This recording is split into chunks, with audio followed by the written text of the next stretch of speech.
Wise and otherwise या पुस्तकातील दुसरी कथा, कसा हा मनुष्य स्वभाव. खूप वर्षांपूर्वीची गोष्ट आहे. त्यावेळी मी चीफ सिस्टीम ॲनालिस्ट म्हणून काम करत होते. कामानिमित्त प्रोजेक्टसाठी तेव्हा खूप फिरावं लागे.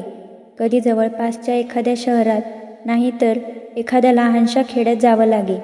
अनेकदा तर या कामासाठी मला सुट्टीच्या दिवशीसुद्धा प्रवास करावा लागे.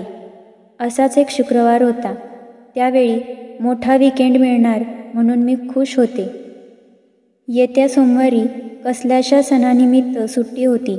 या 3 दिवसांच्या सुट्टीचा फायदा घेऊन आम्ही बहिणींनी शिंगावला आमच्या आजोळ्याच्या घरी एकत्र भेटायचं ठरवलं होतं. हा शुक्रवार कधी एकदा संपतो असं मला झालं होतं. रविवारी पौर्णिमा होती. मुद्दाम चांदण्यात स्नेहभोजनाचा कार्यक्रम आखला होता. उत्तर कर्नाटकमधल्या लोकांना या चांदण्यातल्या भोजनाचं फार कौतुक. आम्हाला सर्वांनाच काम संपवून निघण्याची घाई झाली होती. एवढ्यात कोणाची तरी हाक आली, जरा माझ्या ऑफिसात येता का? माझ्या पोटात मोठा गोळा आला. ते आमचे साहेब होते. माझ्या माहेरच्या नावाने त्यांनी हाक मारली होती. त्यांच्या आवाजावरून काम तसं महत्त्वाचं असणार हे उघडच होतं. मी खरं तर निघालेच होते, पण मग वाटेत त्यांच्या ऑफिसपाशी थांबले. तुम्हाला असा त्रास द्यायला बरं वाटत नाही, पण तुमची आता तातडीने गरज आहे, असं म्हणून त्यांनी माझ्या हातात एक पत्र ठेवलं. येत्या 2 दिवसांच्या आत एका विशिष्ट प्रोजेक्टच्या स्थळी जाऊन मी भेट दिली पाहिजे असं त्यात नमूद केलं होतं. काही हरकत नाही सर, मी जाऊन काय ते बघते, मी म्हणले. दिवसभर, आठवडाभर अविरत काम करत राहण्याची मला सवयच होती. त्यामुळे गावी जाण्याचा बेत रद्द करावा लागला तरी त्याचं विशेष काही वाटलं नाही मला. नाहीतरी कोणत्याही सणउत्सवापेक्षा, संमेलनापेक्षा माझ्या कामातच मला जास्त आनंद मिळायचा. दुसऱ्याच दिवशी मी त्या प्रोजेक्टच्या गावाला जायला निघाले. मी तेथे जाऊन पोहोचले तेव्हा मध्याह्न झाली होती. पण त्या गावात मात्र दिवस नुकताच सुरू झाल्यासारखं भासत होतं. गाव तसं लहानच होतं. दुकानं नुकती उघडली होती. लोक कामाला निघाले होते. मी बसस्टँडवर उतरले आणि गावाच्या दिशेने चालत निघाले. इतक्यात एक पोरसवदा तरुण धावत पळत माझ्यापाशी आला आणि म्हणाला, सॉरी मॅडम, मला यायला उशीर झाला. मी तुम्हाला आणायला बसस्टँडवर येणार होतो. आमच्या क्लायंटचा तो प्रतिनिधी होता. तो मला त्यांच्या ऑफिसात नेण्यासाठी आला होता.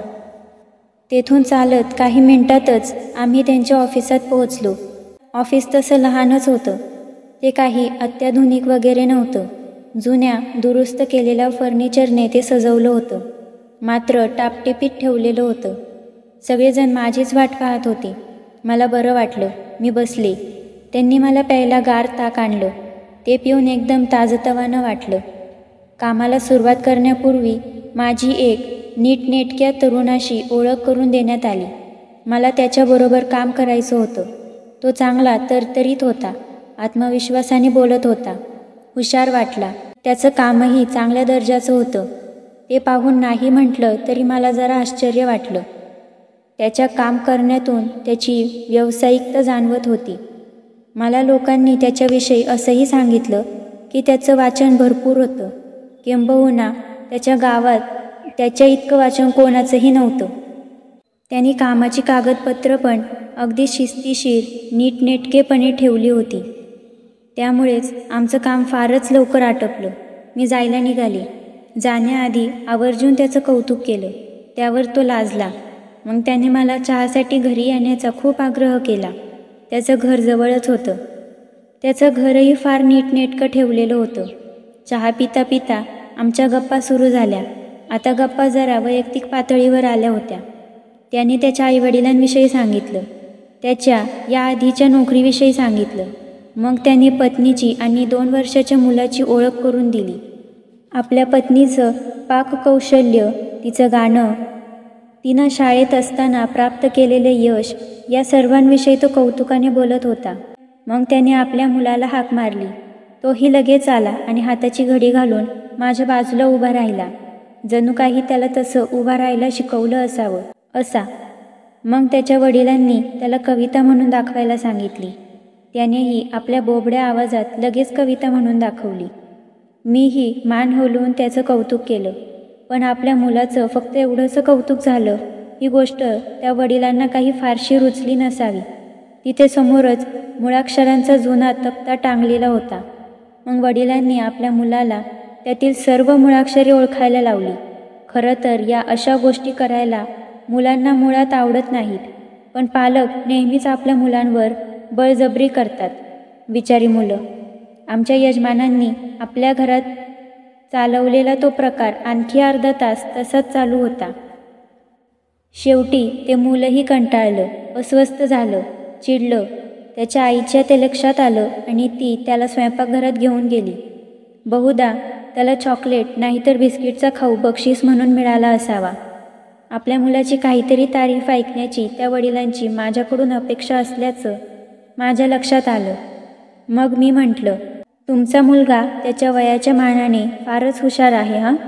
असणारच, मी लहानपणीपासूनच त्याला तशा पद्धतीनं वाढवलं आहे ना, तो माणूस अभिमानानं म्हटला.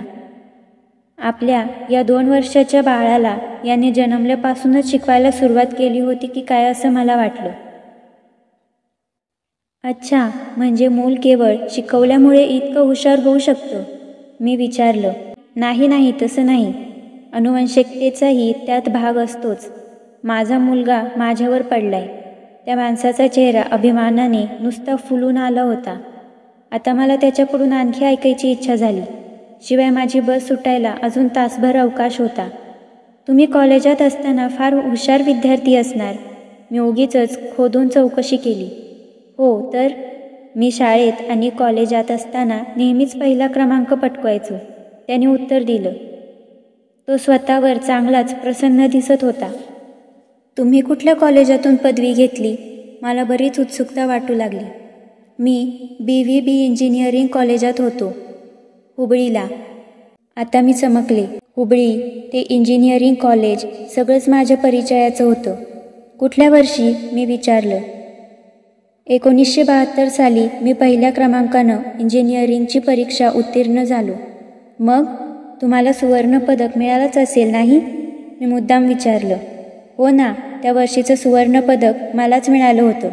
तो स्वतःवर खुश होऊन म्हणाला. आता मात्र तो काय प्रकारचा माणूस आहे हे माझ्या चांगलंच लक्षात आलं. ते पाहून मात्र मला वाईट वाटलं. मला जरा तुमचं सुवर्णपदक बघायला मिळेल का? मी विचारलं. अचानक माझ्या त्या प्रश्नानंतर खोलीतील वातावरण बदललं. का बरं? तुमचा माझ्यावर विश्वास नाही?